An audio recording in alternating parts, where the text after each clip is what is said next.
हरे कृष्णा। स्वागत है आपका तीज त्योहार चैनल पर।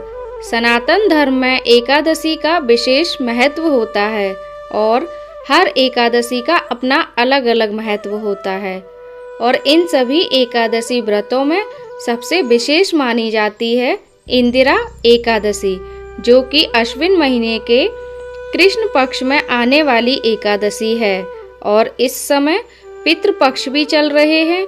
ऐसे में यह एकादशी और भी खास हो जाती है क्योंकि इस दिन व्रत रखकर इसका पुण्य यदि पितरों को अर्पित किया जाए तो पितर यदि नीच योनि में पड़े हुए हों या पितरों को मुक्ति नहीं मिल पाई हो तो पितर भी तृप्त होकर वैकुंठ लोक की प्राप्ति करते हैं और पितरों को भी मुक्ति मिल जाती है। एकादशी के दिन चावल का प्रयोग पूरी तरह से वर्जित माना जाता है क्योंकि इस दिन एकादशी श्राद्ध भी है। तो ऐसे में यदि आप पितरों के लिए खीर बनाना चाहते हैं तो चावल की जगह पर मखाने या फिर लौकी की खीर बना सकते हैं। इस बार 17 सितंबर बुधवार के दिन ही विश्वकर्मा जयंती भी है। इस दिन लोग अपने औजारों, कारखाने, दुकान, फैक्ट्री, वाहन आदि की विधि विधान से पूजा करते हैं। इसलिए आज के दिन लोग अपने औजारों की पूजा करते हैं।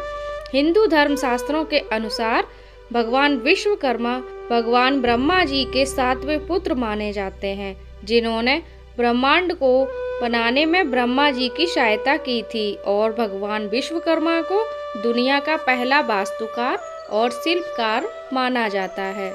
और इस बार विश्वकर्मा पूजा पर पूरे 100 सालों बाद अमृत सिद्धि योग, सर्वार्थ सिद्धि योग, गुरु पुण्य योग, शिव योग और एकादशी का संगम एक ही दिन पड़ रहे हैं और यह अनोखा और दुर्लभ योग पूजा की महत्वता और फल को कई गुना बढ़ाने वाला है। इस बार इंदिरा एकादशी का व्रत केवल 17 सितंबर बुधवार को रहेगा। एकादशी का व्रत केवल एक ही दिन है। एकादशी तिथि 16 सितंबर मंगलवार को देर रात देखा जाए तो 17 सितंबर बुधवार को 12:21 से शुरू होकर 17 सितंबर बुधवार को ही रात में 11:39 पर समाप्त होगी। बुधवार को पूरा दिन ही एकादशी तिथि रहेगी, इसलिए इसी दिन एकादशी का श्राद्ध भी किया जाएगा। एकादशी का व्रत रहेगा 17 सितंबर बुधवार को ब्रह्म मुहूर्त सुबह 4:41 से लेकर 5:29 तक रहेगा। सूर्योदय का समय सुबह 6:17 पर और सूर्यास्त का समय 6:24 पर होगा। प्रातः काल पूजा सुबह 4:57 से 6:07 में करना शुभ रहेगा। शाम की पूजा शाम 6:24 से 7:34 के बीच में की जाएगी। इस दिन पुष्य नक्षत्र का शुभ संयोग भी बन रहा है।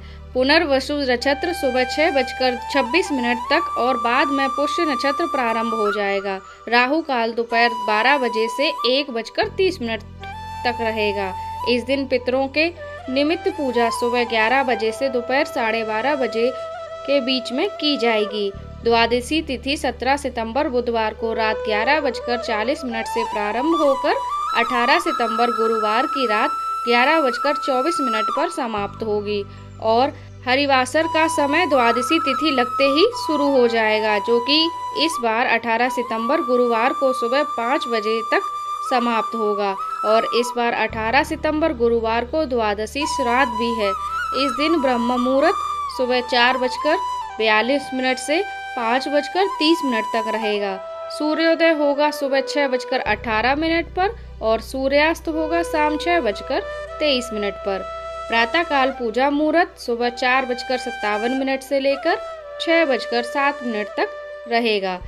गुरु पुष्य योग इस दिन सुबह 6:32 तक रहेगा और इस दिन शिव योग रात 9:37 तक रहेगा। बाद में सिद्धि योग प्रारंभ हो जाएगा। राहु काल दोपहर 1:30 से 3 बजे तक रहेगा और आज के दिन भी पितरों के निमित्त पूजा, पितृ तर्पण आदि कार्य सुबह 11 बजे से दोपहर 12:30 बजे के बीच ही किए जाएंगे।